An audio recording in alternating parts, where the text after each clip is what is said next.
This is the Pete and Sebastian Show with Pete Corielli and Sebastian Maniscalco. Pete and Sebastian Show. We're back. It's been a long time, Sebastian Maniscalco. I know, man. I needed this. I needed this today. It's been pent up for the last 11 days that we haven't done it. I'm back. The movie's wrapped for me. They're still filming till June 2nd, but I'm wrapped. Great experience. Great experience for me. And yeah, it was. Listen, it wasn't as long hours as I thought it was going to be, but from a comedian's perspective, going from stand-up comedy to movies, the immediate reaction is just not there in movies. Obviously, it's not a live audience. It's basically repetition. It's cut, same thing again. Cut, we move this. Cut, then we move that. So, in that aspect of it all, it's hard to get used to. But had a good time on set. Great crew, great cast. But that's not what I want to talk about today. I don't want to talk about the movie. What I want to talk to you about is what happened while I was in New York, while I was staying in Brooklyn. Let's hear some stuff, dude. Can I ask one question, though, about acting? I wonder if, when these guys, let's take the late, great Heath Ledger when he was doing Joker, for example. Do you think halfway through that shoot, he's and maybe he just finishes a scene or he's going back to his room at night. Do you think he's in his head knows, I'm killing this. I'm fucking crushing it. Or you just don't know until people see it. I mean, I wonder if actors ever feel like they're doing a great job. Because people tell you are, but, that's we've seen comics bomb. I've been around guys that go, this guy's horrible. And then the guy walks off stage and the guy who said he's horrible goes, good set. So, that's all bullshit. Okay. So I don't know, to your question in regards to, does an actor feel like he's in the pocket and this is a performance of a lifetime? I don't know.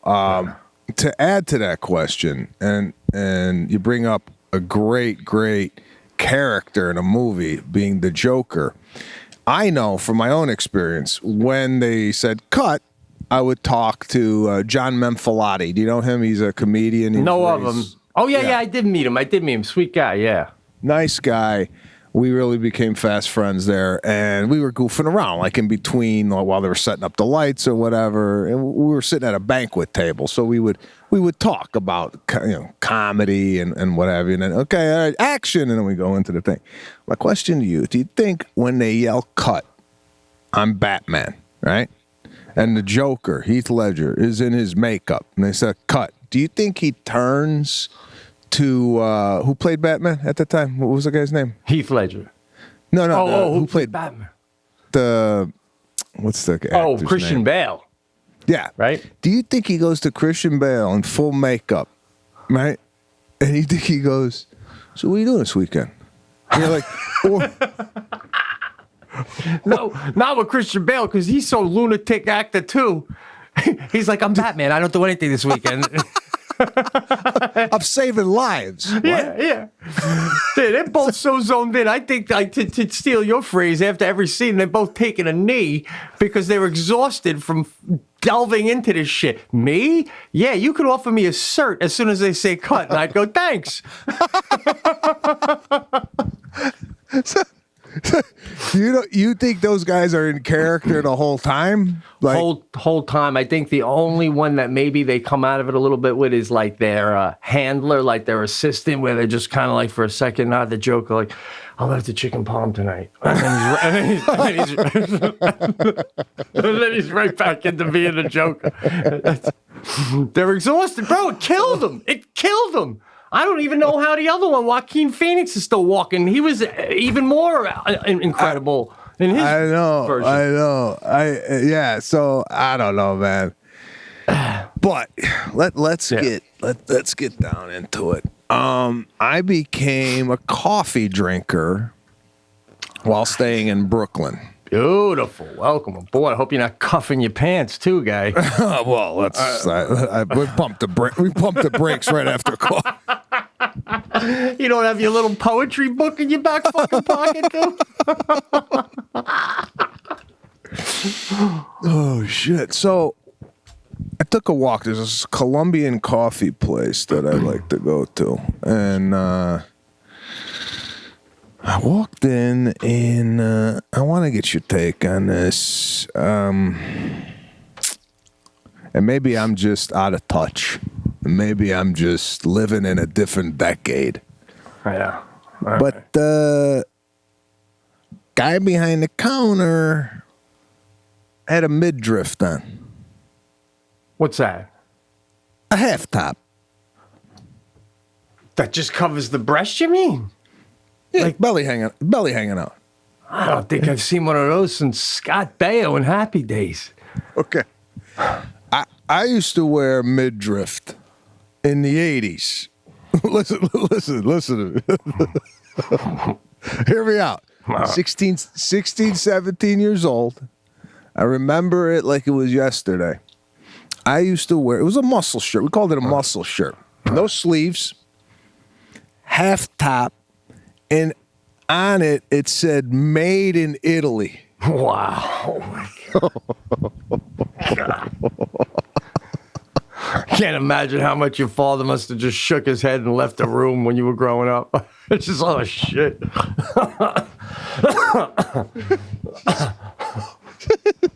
And by the way, made in fucking Schaumburg, right? I mean, your dad could wear that shirt. You can't even wear it. It's such bullshit. God damn. Fucking. Yeah, I'm lying right out the gate. Right out of the gate, man. You can't even write that shirt in Italian. You can't even write made in Italy in Italian, can you? No. So this was not uncommon back in the 80s for guys, at least in my neighborhood, to throw a half top on and go to the Italian feast in the summer. Right. And have an Italian ice and, Oh, yeah. Unbelievable. I mean, I think I wore one once, and even at 15, I was like, this is fucking ridiculous. I look like Olivia Newton-John in the video for Let's Get Physical. I could see where someone might go that route and go, I can't do this, but actually I put it on and I go, I gotta get another one of these. Oh yeah, so you were one of the few guys that put it on and truly felt you were pulling it off, as they say, huh? Oh man, I think the guy who invented that went home to his wife and said, holy shit, they're fucking wearing it, baby. I can't believe it. And she's like, Siri? I go, yeah, they're wearing it.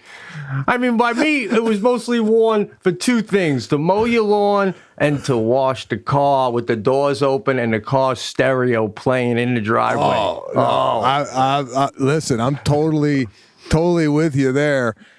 And I did that with the half top for the car wash, and then mid car wash, the half top came off. Oh, even that's too much, right? I love it. So if I happen to be watching you watch your car, I know I can tell people with me halfway through he loses the muscle shirt. It's so exciting. You're like doing your own magic mic in the fucking driveway for the neighbors.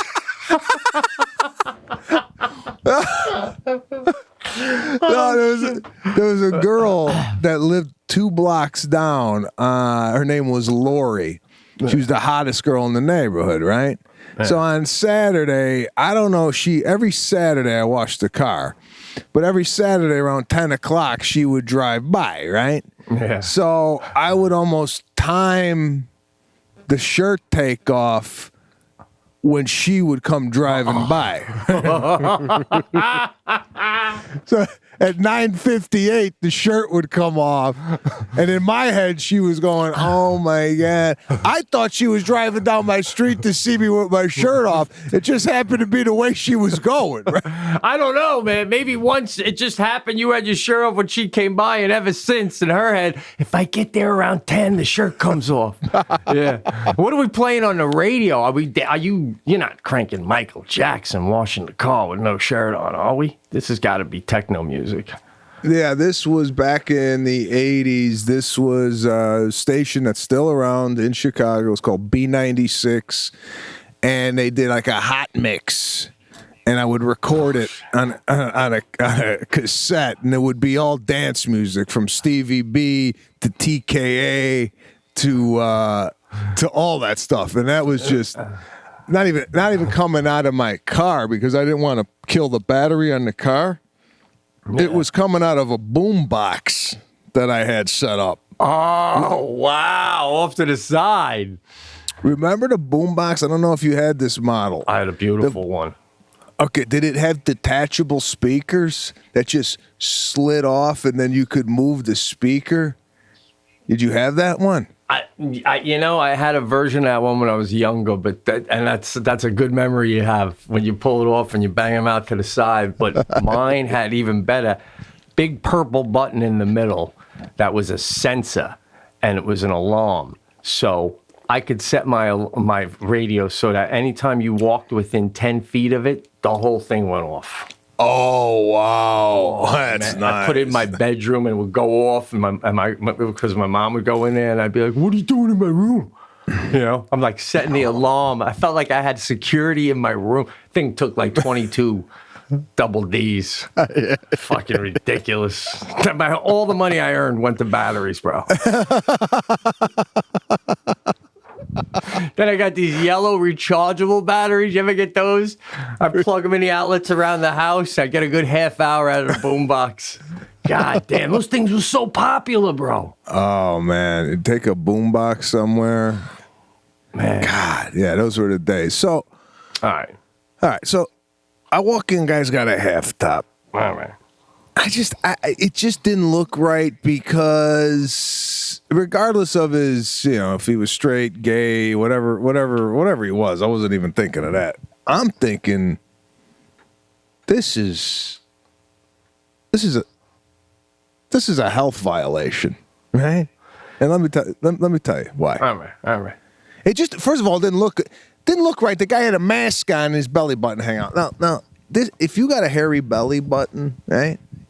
Yeah. And it's exposed at work when you're dealing with coffee and pastries. Right. It's almost like having your nut hang out of your pants, I think. Listen, you got to wear a hairnet when you're cooking. They don't want you to have a beard. They don't want hair to go and shit. So we're all covered here. Then you bring the cupcake down low to put on the table, and I'm getting a belly hair? That's disgusting. And the reason women can show so much skin, and we don't mind, is because they're gorgeous, but because it's skin. There's no hair. If a woman had chest hair, they wouldn't be allowed to wear bikinis either. Right? I'm serious, bro. We've seen a woman with arm hair. I mean, you put arm hair under Ashley Judd in her prime, and I'm still not touching her with a 10-foot pole. It is just right. Arm hair. I gotta tell you, the only woman I ever looked at that had arm hair that I said I could deal with that. Whoa. Madonna. Back in the 80s. I can't. Madonna at her hottest, we're making love. I come up with the nose to the armpit, and all of a sudden I think I'm sleeping with Hank. Are you kidding me, man? That is, oh God, no. Maybe if the whole time we were doing it, she sang Holiday just for shits and giggles.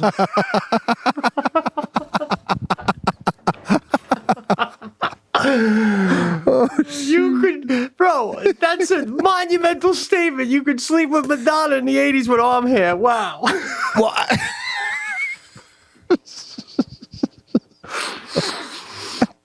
I just said maybe I could look past it. But here's the deal with the belly button and the hair, right? Yeah.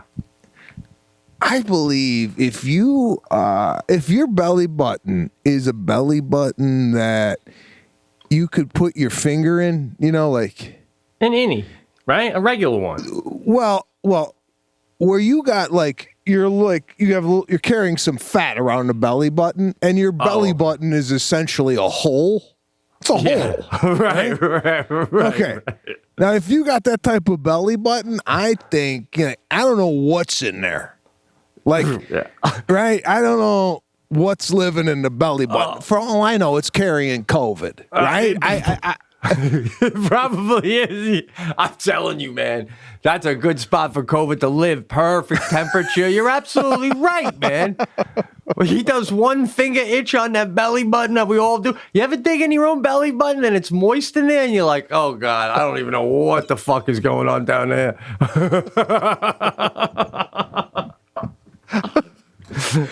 I think every once in a while you got to take. You ever see those little air bottles you could buy to blow your computer, the dust? Yeah. Right? I think it should be a health mandate every week. Every Friday, you blow your belly button out I like that. and see what the hell comes out of there, right? You probably, you're onto something, man.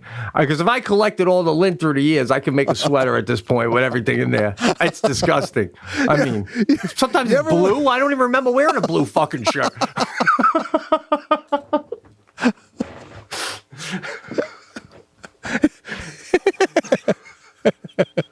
It normally happens when you have a brand new shirt, right? Yeah. Brand new shirt, you take it off at the end of the night, and sometimes I'm shocked at how much. You can't believe there's any shirt left in the shirt. It's all in your belly button. It could clog a drain, bro. It's right. It's crazy. So, you're just making more and more cases why it should be covered on a man at all times, especially serving me my espresso. I mean, but I'm sure he was definitely gay, and, it's a gay look. I wouldn't really, the mask is throwing it off, but normally speaking, I mean, just saying, you got a mask on your face and then your belly button's exposed. It's like, come on, guy. I mean, it just doesn't make sense to me. And he's right there by the croissants. Yeah. And the belly button's exposed, and like we said, God knows what the hell's coming out of your belly button. Which brings me to my point. All right. I remember what happened to like a uniform at work. There was a time where if you had a tattoo and you went for a job interview, they told you this in college, in the interview class. They said, if you don't expose the tattoo, it could jeopardize your chances of getting employment if there's a neck tattoo or a thing, That's like the employer was like going, what the It wasn't as accepted as it is today back then, but in the 80s or the 90s, if you had a tattoo on your neck, is associated with you've done prison time. Absolutely, man. You might have to, during your lunch break, you're probably meeting your parole officer. Absolutely. I'm right there with you, dude. I mean, now you have a tattoo and you go, and if you don't get the job, if you have a tattoo now and you go for a job and you don't get the job, you can sue them for not giving you the job because you have a spider web on your fucking neck. Jesus. And the employer has to take that into consideration. He's gonna look at the person and go, I don't know. I think we gotta hire him. He's not really qualified, but he's got a spider tattoo, and they're gonna kill us on the lawsuit. They're gonna spank us. I mean, he literally was leading with the neck during the interview. I have no experience, but I got this. I dare you. Is it this? Bro, I'm telling you, when I worked front desk at the hotel, not only did we have uniforms, right? We had uniforms, but I can't tell you, my GM was a great guy. I can't tell you how many mornings he'd come. It almost became a joke. He'd come up to the desk, And I mean, if I went one day without shaving, it was just nothing. Nothing. He'd go, take it to the barber. And we had a barber in the hotel lobby, and the barber would give me a disposable razor, and I'd have to shave. I mean, you had to be clean shaven every time, no noticeable tattoos, clean, crisp uniform that they dry clean for you and stuff. But yeah, now, I mean, you go to work now, you ever in a store and I don't even know who to ask for help because it turns out it's the guy in the fucking cardigan with the loafers on. Oh, I didn't know you worked here because you look like you could be at a cocktail party. You know what I'm saying? By the way, nobody's working now anyway, by the way. Oh no! Hey, why work when you're getting checks? So I worked at the Four Seasons Hotel. Yeah. Back then, they didn't want you wearing jewelry. No watches, no earrings on the girls. Girls couldn't have nail polish that was colored. If they wanted to, it's just clear nail polish. The guy's hair couldn't go past the collar because we wore like a suit with a tie. Yeah. So you couldn't have like long hair. There was no heavy makeup. Love it. If you came in all made, it was like, I can't even imagine them doing that now. Saying, listen, you can't wear what? I can't express myself, right? Yeah. You're going to get that. I can't be an individual. No, not here. No. Right? No. At 501, you could dress like a butterfly for all I give a shit. Right? But up until 5, you're wearing this shit or you don't work here. What's the problem? Well, I don't even understand. I don't either. So I liked it too because I mean, I didn't have to think about my outfit. Just go in, slap that thing on. That's it. Not a fan of the name tag though. I'm not. It's accountability. Once they know your name, you got to help them. Well, I wore somebody else's name for a while. You do that? What do you mean, like regularly? I lost my name tag. Right? Yeah. And, to get the name tag, you got to go down, you got to fill out the thing, and then they got to, like, embroider the damn thing into steel. It's like they got to make it, right? Right. Well, at the end of work, who the hell, at the end of work, I could get the hell out of there. Do you ever feel like after you clocked out of work, the longer you spent there, whether it be changing into your clothes or what, was just lost time. God, yeah. You ever find yourself? I'd find myself in a conversation on the bench in the locker room at the hotel, and I'm like, oh my God, what am I doing here? I'm a loser, beat it, right? Should be sliding down the dinosaur's neck. Shit. I was thinking that myself. I would be in the locker room sitting next to somebody tying my shoes. It didn't matter where I was in the conversation. As soon as my last tie was done, I left. Yeah. They were gonna be going, yeah, no, I think the Lakers are gonna, and I tied my shoe. Take care.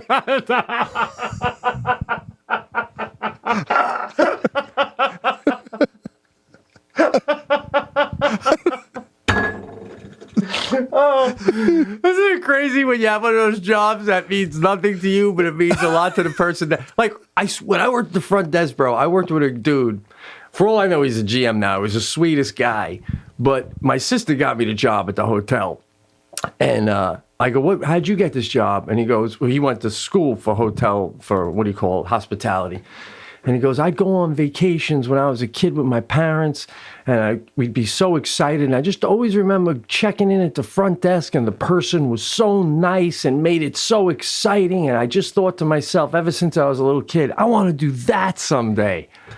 And I remember thinking in my head, well, way to fucking low the bar, buddy. But again, I mean, these guys work their way up. You become the GM of a hotel. You get your own hotel room. These guys were single. They were like cool dudes. So it's really a great job. I'm not making fun of them, but the passion. And meanwhile, you're like, once this sneaker's tied, I'm gone, buddy. Oh yeah, I can't spend another minute here, or it's literally eating into my life. Right? My life. Yeah. Oh man. So Into coffee, though. I like it, bro. You go Yeah, black? so no, just doing cappuccinos. Cappuccinos. Oh, all right. So I get a cappuccino every morning, right? Now, I'll give you another example here. And I got to preface by telling this story. Well, let me just tell the story. I had a taste for oysters.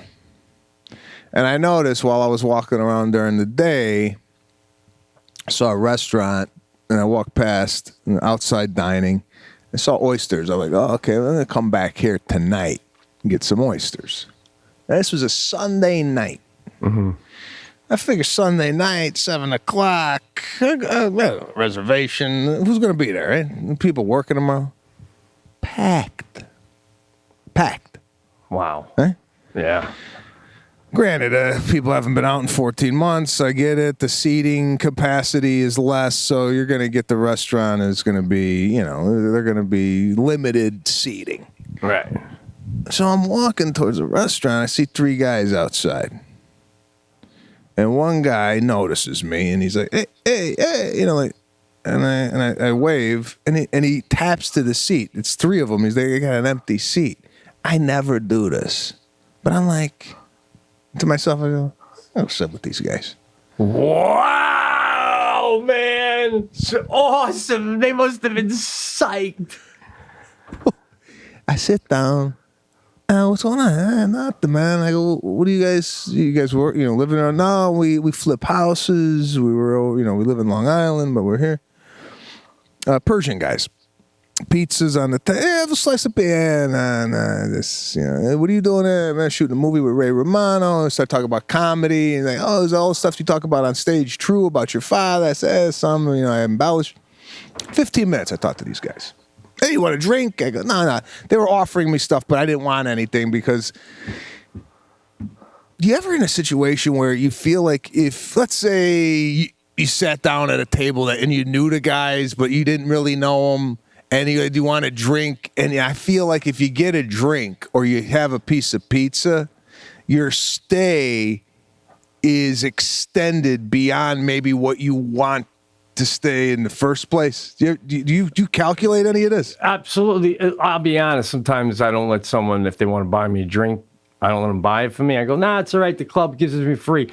I still want to chat with them, but I don't want to be obligated to sit there for the length of the drink. Yeah. And then I also don't want to slam the beer in front of your face and go later, So, and if you, so I hear you.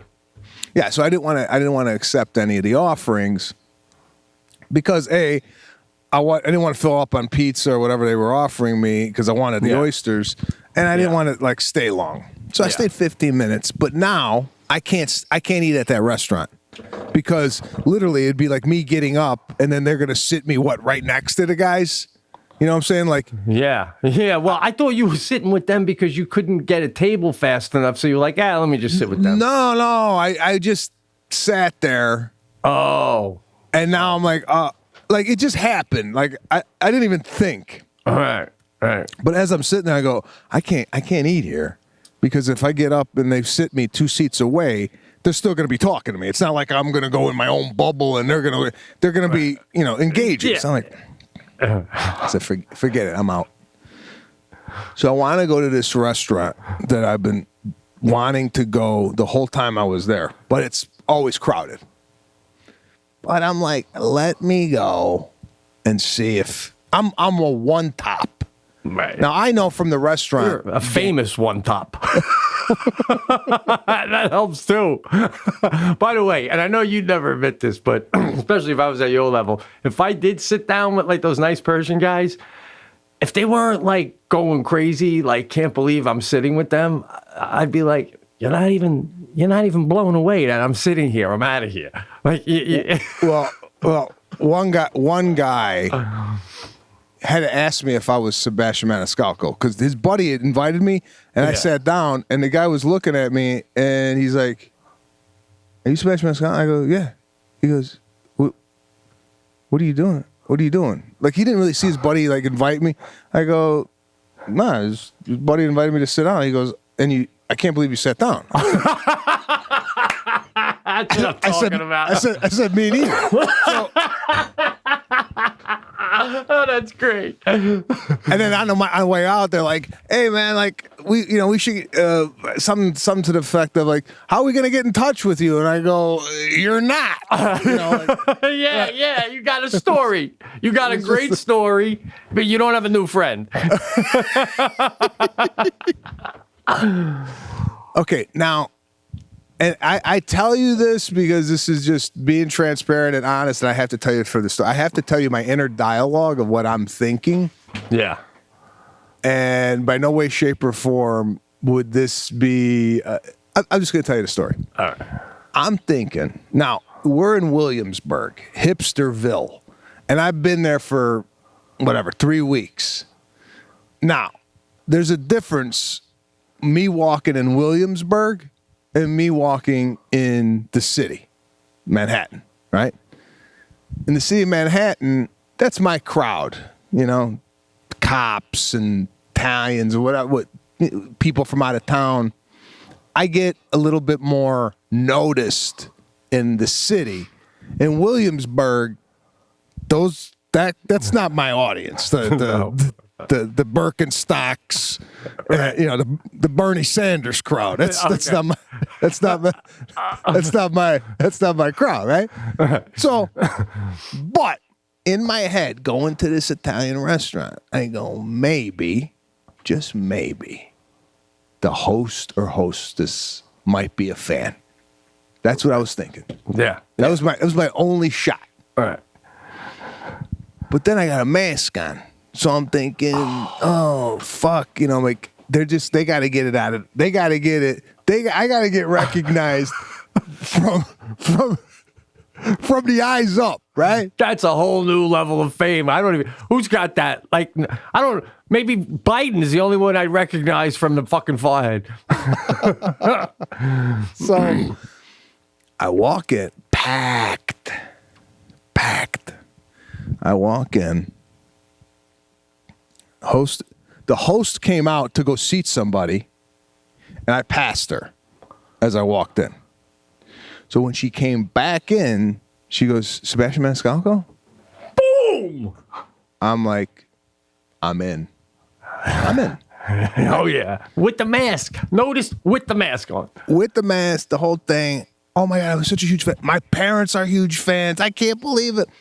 Okay. Now, I get this. You have a reservation? No.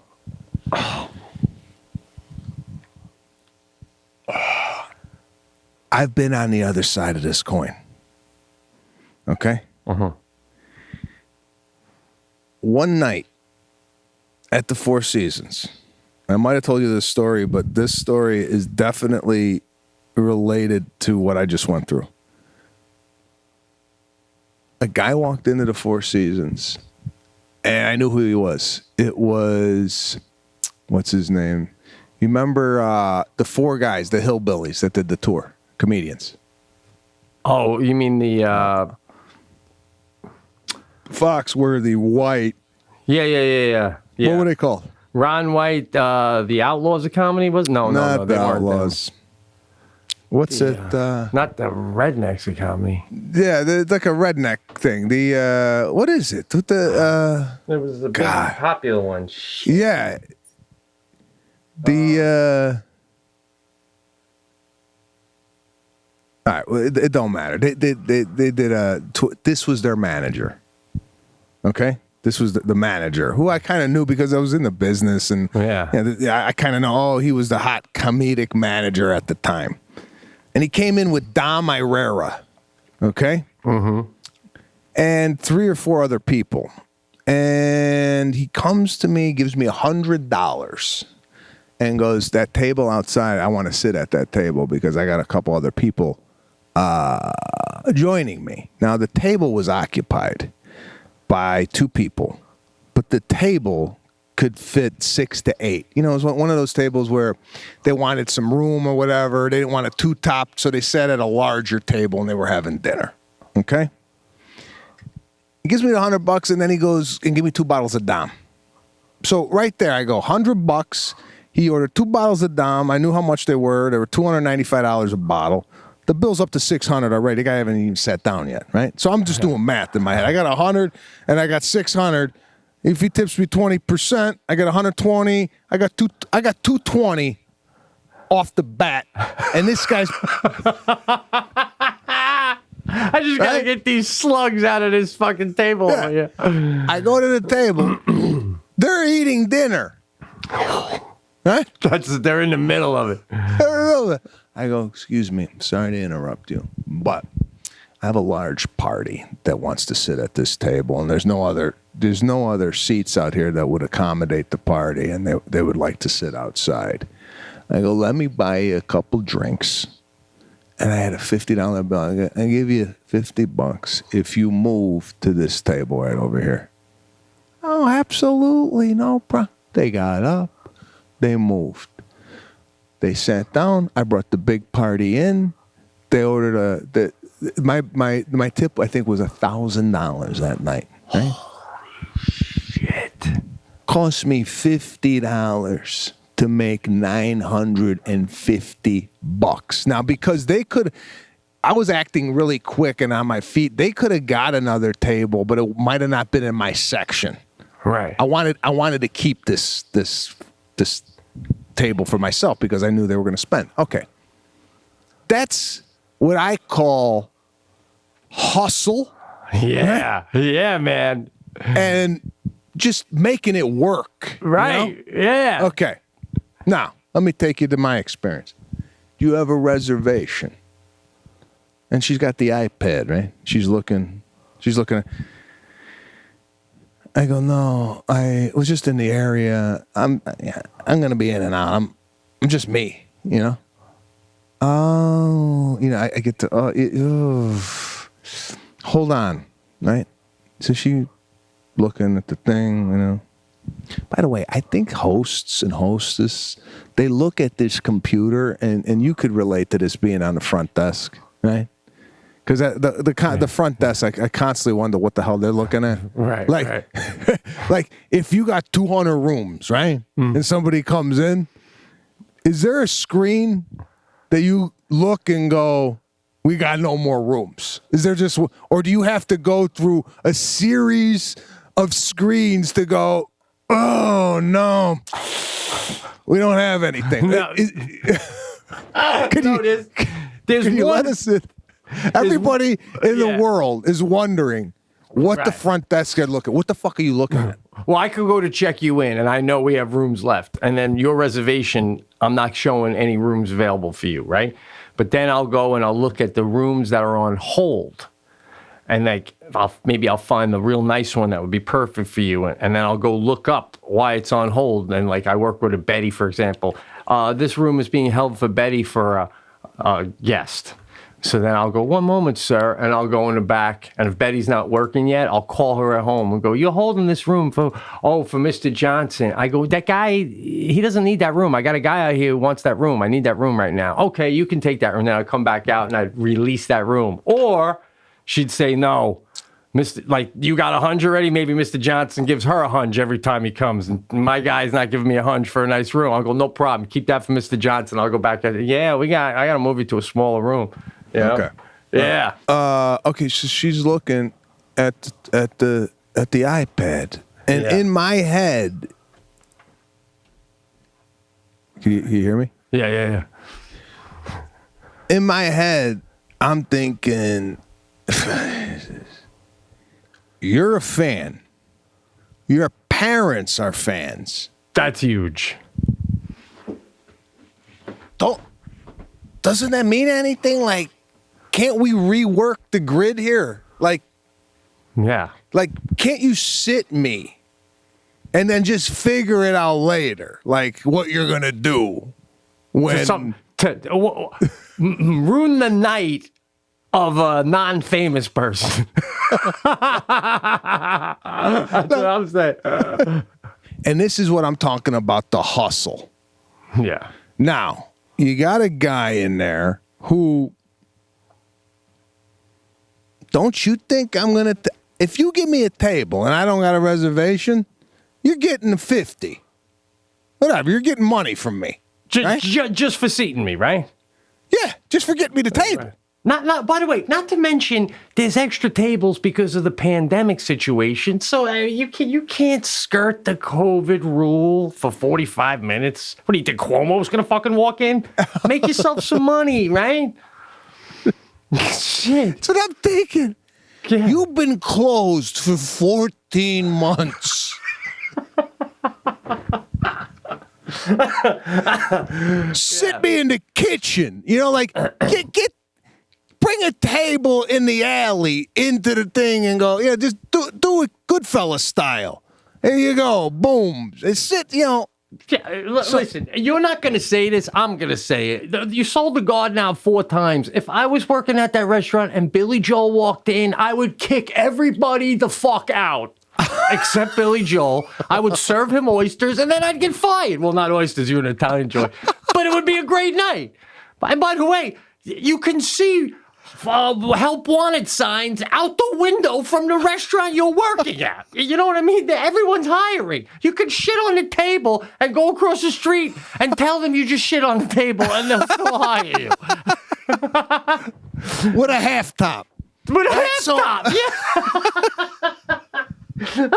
I'm dying for workers. And you can't make room for you. This is I mean, you don't want to be a dick because you don't have a reservation, but at some point you almost want to say, are you serious? Are you serious? But, okay. I mean, you're not like that. I get it. You're cool. I'm not like that. I'm just watching this play out. I want to see how this plays out, right? She goes, I'm sorry, but we don't have any time now, but I will have an opening in 2 hours. 2 hours? I'm going to be in fucking bed, but 2 hours.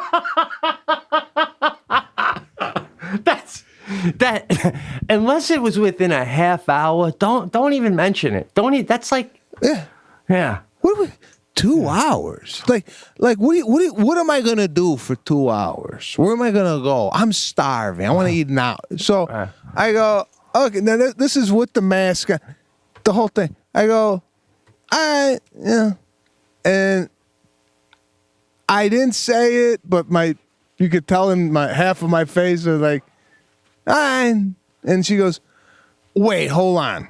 And she goes back. I don't know where she goes, but she goes back somewhere. In the meantime, I'm sitting at the front of the restaurant. Guy comes up to me, going to the bathroom. He has a seat. He goes, hey, man, big fan. I said, oh, thanks. And he walks to the bathroom. Now I look, and he's sitting at a 4th top, but it's just him and his girl, right? And I started to think, I could get a table easier if I went up to this guy and go, you mind if I sit at your table and order some pasta? Right? Yeah. Than me trying to get a table alone. I could be an add-on quicker than I could get a table myself. So the woman comes back and she goes, I was going to put you outside, but there's a family of 4 coming in at 7. Family of 4. Now, again, being on the flip side of that. Yeah. You got a possibility of getting greased. You have a guy who's coming into your restaurant, and who knows, if I take a photo of the pasta and share it on my Instagram and tag the restaurant, it would get more awareness to the restaurant. Not that they need it or whatever, but it's like a marketing thing. It's business, right? Absolutely. Look who is here. Look who is here. We're a hip place to be. Sebastian Maniscalco came in. Absolutely. It makes all the sense in the world, man. Yeah, it validates like, oh, must be a cool spot. I do it in my own shows. If we get a call, Nick Jonas wants to come to the show tonight, we make room, right? Yeah. We make room. This is great, yeah. Okay. So as soon as and then I go, and then she starts to take the phone out, which I know where she's going with it. You want to get a photo? Right? That's yeah. And I walked out. I just walked out because I didn't want to deal with it because I knew she wanted to get a photo or whatever. Yeah. So again, this is the new world we're living in Right. with this whatever you want to call them, millennials or whoever the hell's in the coming up now on the backside of the millennials of this, like, it's like they don't know the street smarts of it all. It's just like the attitude is like, you know what? If you don't have a reservation, like everybody's a VIP. You know, it's that mentality. I know. Not that I'm looking for you to throw somebody out of their seat, but based on the story I just told you about the Four Seasons, you make it happen. Yeah, right? It's not even about, listen, and we both know, and the listeners, we want you to know, it's not, hey, I'm famous, find a seat for me. No. It's clear, though, that you could have made some more money, and you probably still could have accommodated everybody in the city. Like, you can't just put the table of four somewhere else, or by the way, I'm going to eat fast, I'm alone. I might be done by 7:30. I told the story to Chris Mazzilli, who runs Gotham Comedy Club. Yeah. He said it. The guitarist from, I forget the name of the band. I think it was Aerosmith. Used to come into the club, and he came in one night. Show was already going. This was at the club, not Gotham now, but the old Gotham. Yeah. Did you work at the old Gotham? Oh yeah. Okay. He said, hey, I'm sorry, I don't have a reservation. I'm with my girl. I would like to watch some comedy. You got anything? He goes, Chris goes, 1 second.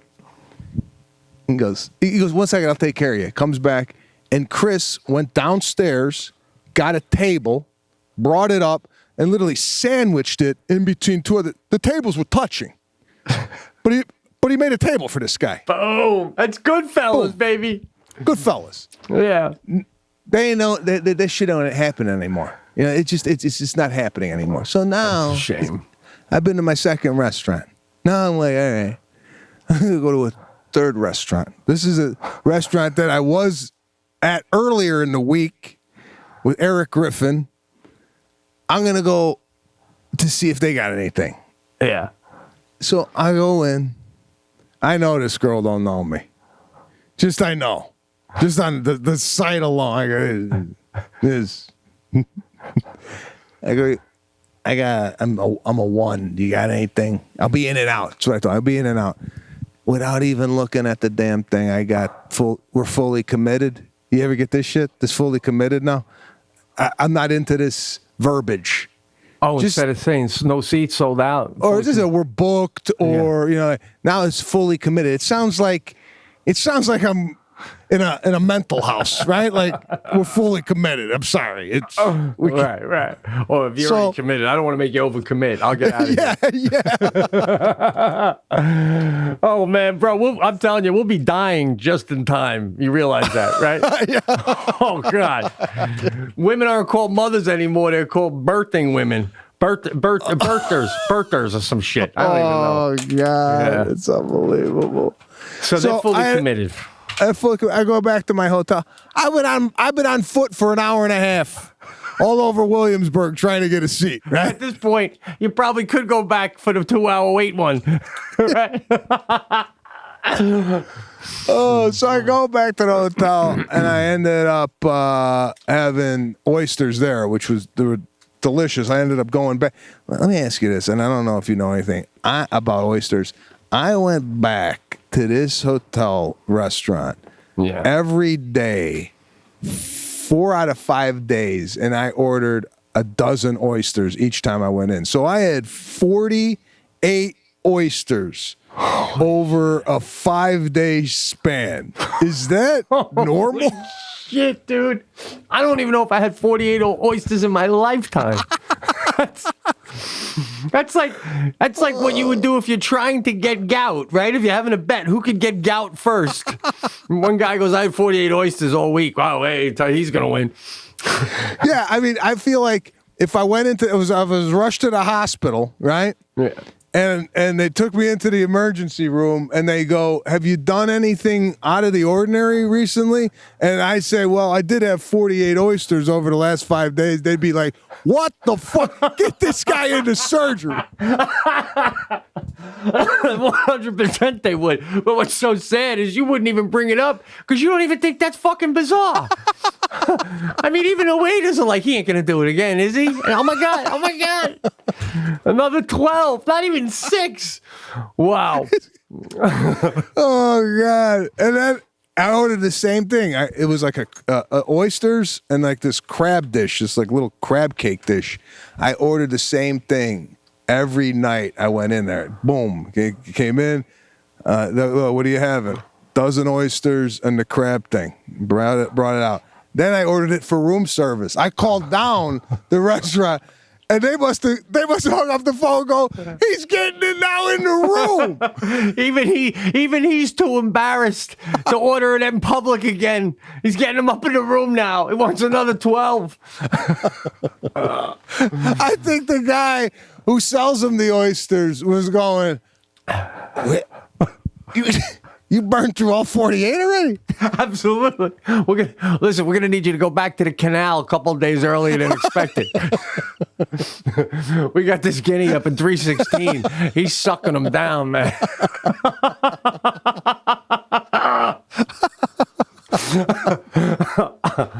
Oh man. Oh my God. So what do you think about East Coast living, man? You think you could find some have a nice West Coast guy through and through still? Haven't had a 2-week taste of living there? Yeah, you know what? I couldn't live there. It's a little bit too congested. Yeah. I need some room.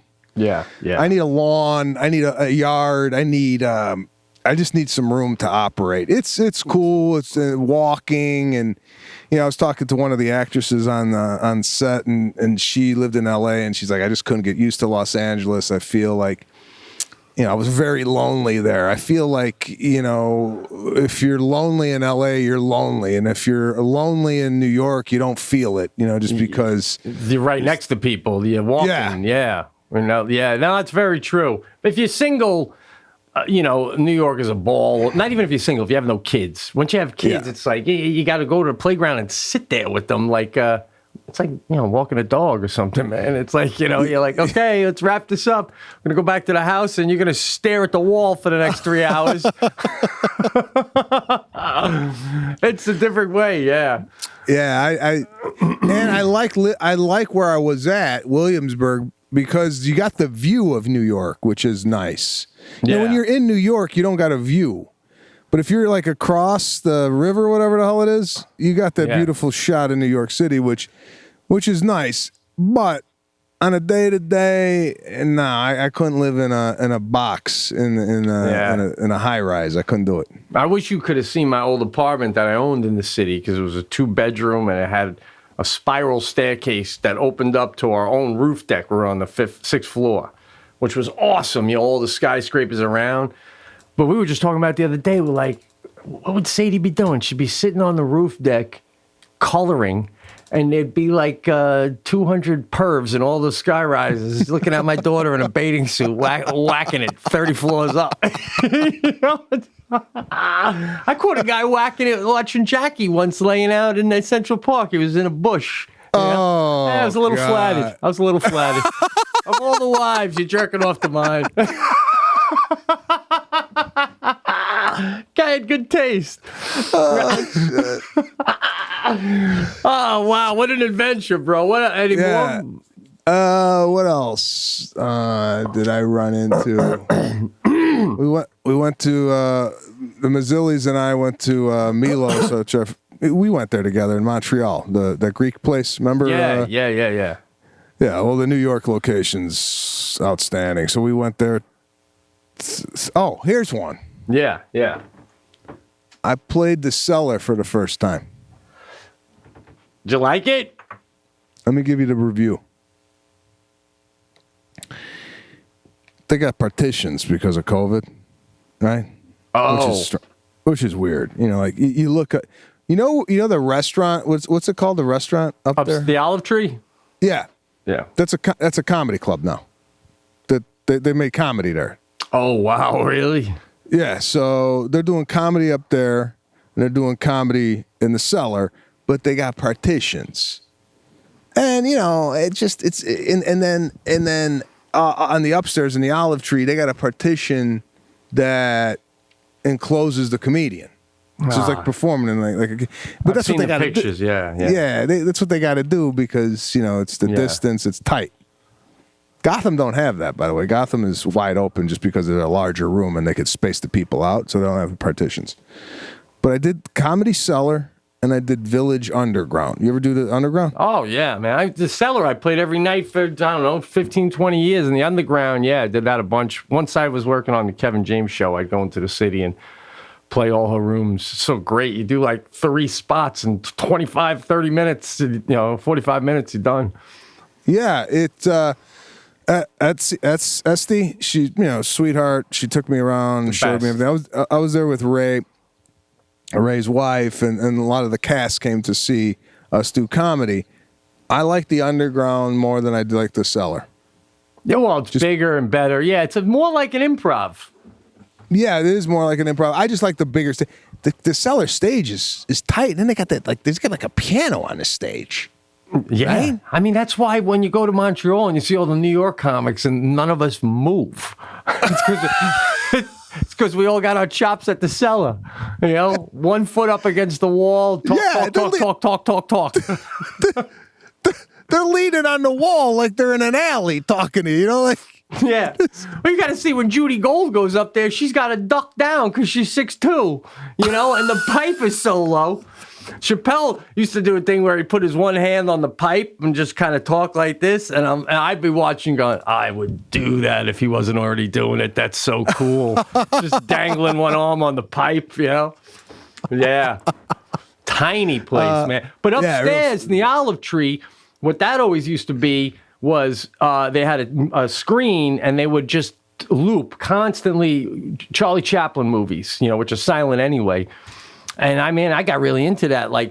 Sometimes I'd be going up there and I'd just grab a coffee or something. I'd go off in the corner and watch a whole Chaplin movie on the screen, just playing on the wall. But, that comedy took off so much that they took over the Underground. I mean, I'm surprised they're not doing stand-up in the bathrooms yet. You go take a piss and there's a guy doing 5 minutes on the other urinal, right?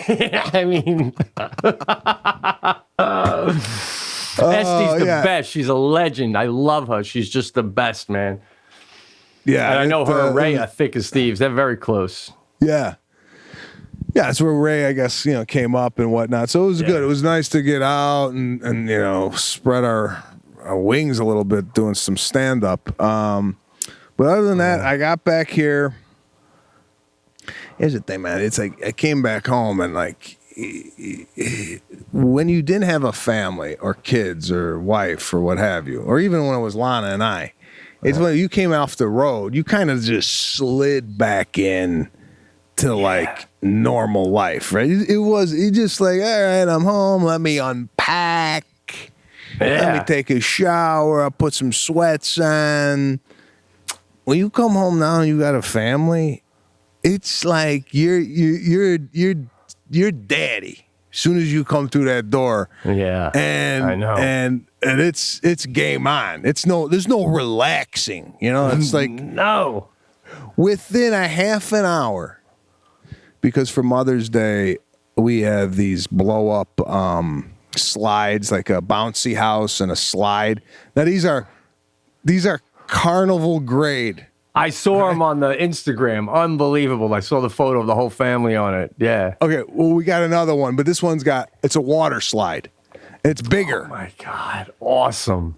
And we got them because on Sunday, we got my nieces are coming over. And so they're like, we'll drop them off Friday.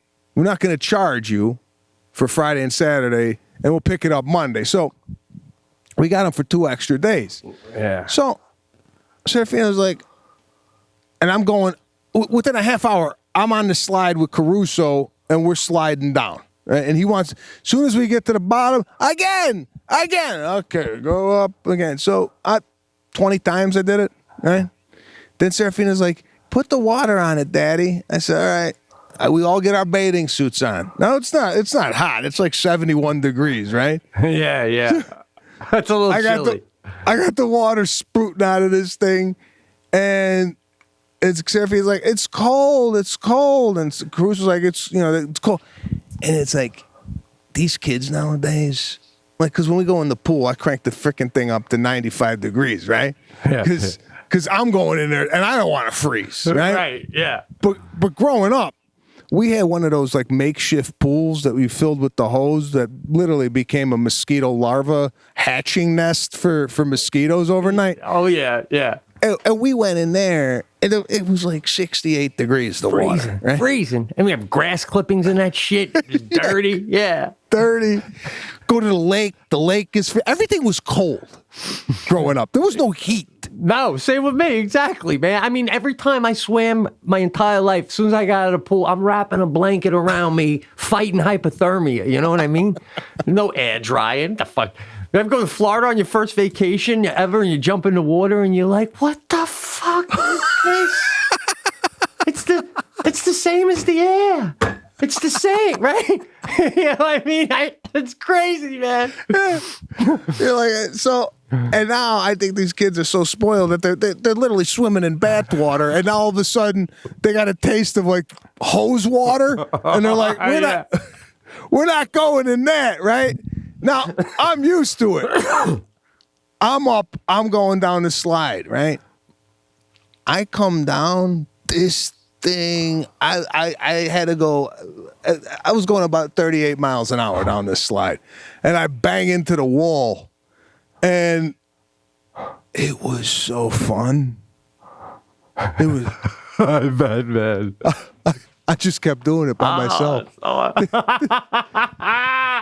The kids went inside to take the bathing suit off, and 50-year-old daddy is going 38 miles an hour down the slide. Right? I love it, man. I love it, dude. I gotta see a video of this thing, man. It's probably cool. Oh no, I got a video of me going down it. Yeah, I'll send it to you. So.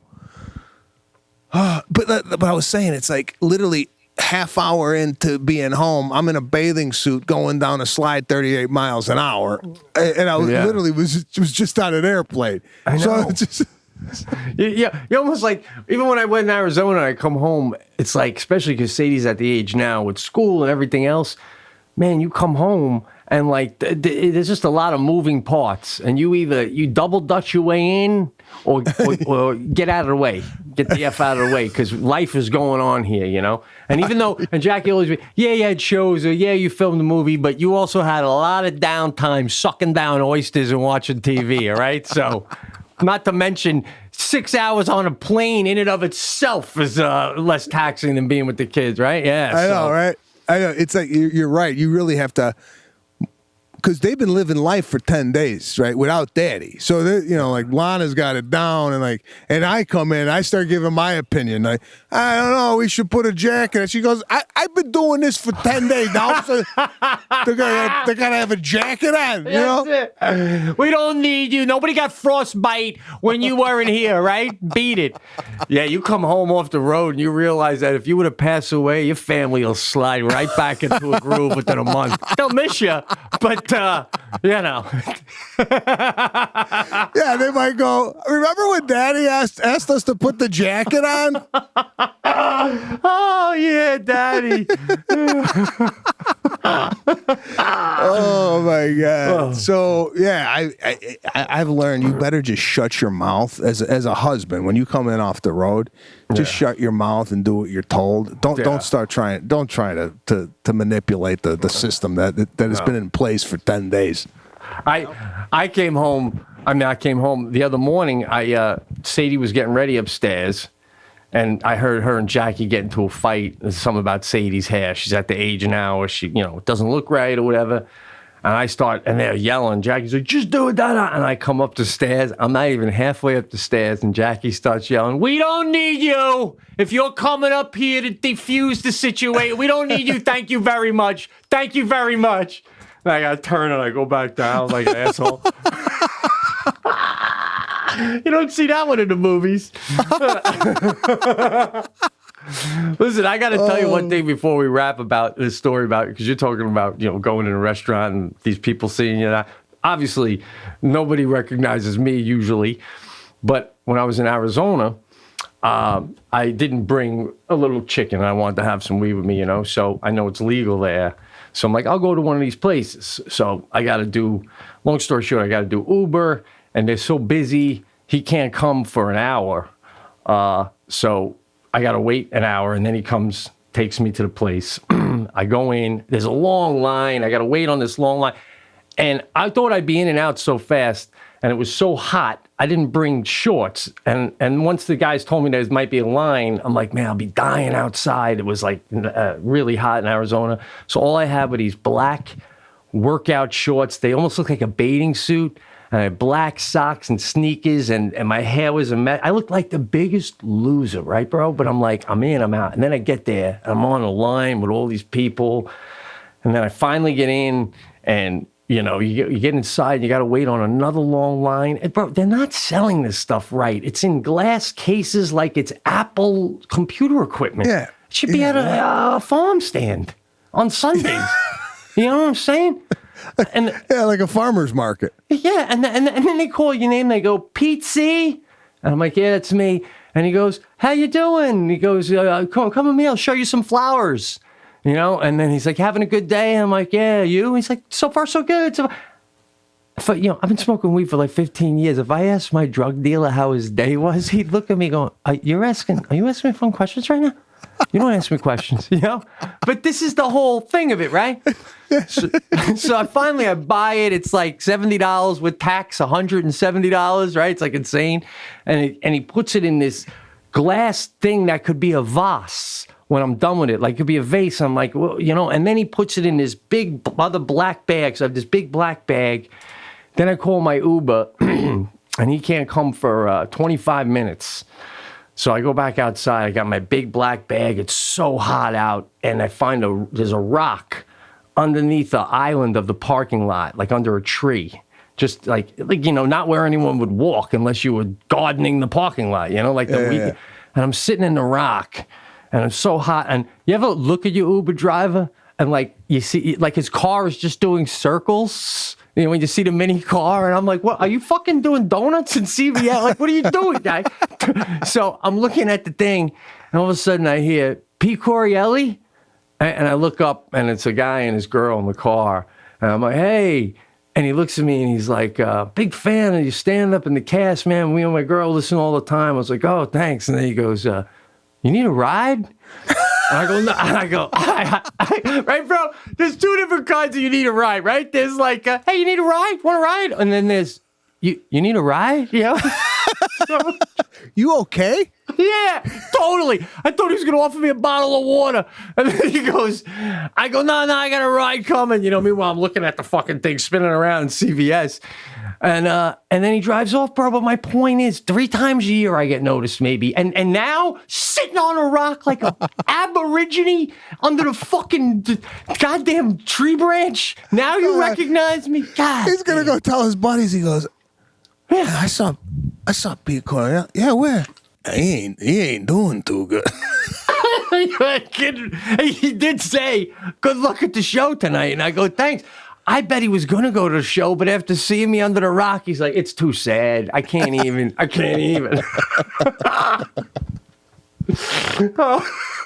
Just a special announcement for our listeners. I am going tickets are going on sale this week.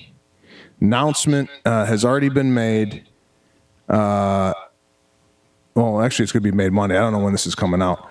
But SebastianLive.com, I'm announcing the first leg of the Nobody Does This tour. Now, Nobody Does This came out of me goofing around with Lana during the pandemic, saying, I'd be playing with the kids or reading to them in bed, and I would pop my head up, and I would go, nobody does this,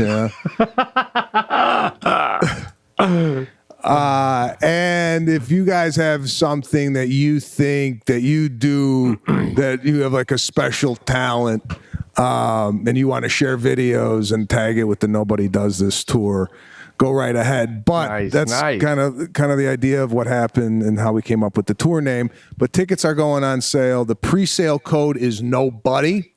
That is going out to fans who follow me.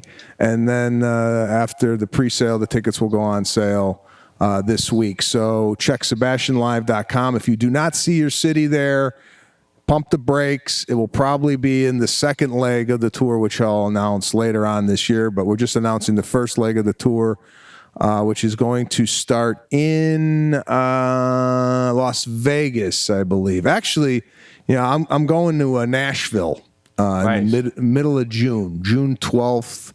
I think I'll be at the Ryman Auditorium in Nashville, and then playing Knoxville, Tennessee, which is the first time I've been in Knoxville. Lana went to school at the University of Tennessee in Knoxville, so it'll be a little bit of a homecoming, and then we're off and running. I do have to mention, those of you that listen to the cast and have tickets to the Brigada, that show is being pushed back to end of July and August.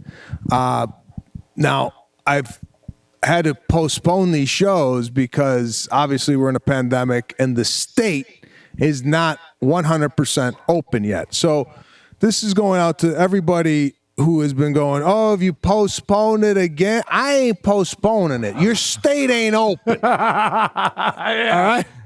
So I ain't doing a show 50% when the ticket's already been sold already. So it's not like you could just go, okay, I'm going to do a 50% show. Where are the other 50% going? So that's being pushed back. If you want a refund, you could get a refund on your tickets, but we're pushing that back to July and August. The dates will be up on my website, SebastianLive.com. This has been very therapeutic for me to be doing this show today. I needed to throw a lot of stuff up. Always a pleasure with Pete. You got any announcements? No, just on the short term, the May 20th through the 24th, I'm coming kind of close to you. I'll be in Irvine, California. So anyone in the California, LA, what is that, about an hour from LA? Orange County, yeah, it's about an hour. It's Irvine, California, beautiful club. I think we're 50% open, so that sits about 300. There you go, man. I'll be there Thursday through Sunday, May 20th through the 24th. If you're out in Cali, come on down, and hopefully we can grab a lunch or something, bro, if you're in town. Yeah. We'll definitely hang out. All right, thanks for listening to the Pete and Sebastian show. I am back. You could expect us on a reg. Always a pleasure, my friend. We'll see you soon. Same, bro.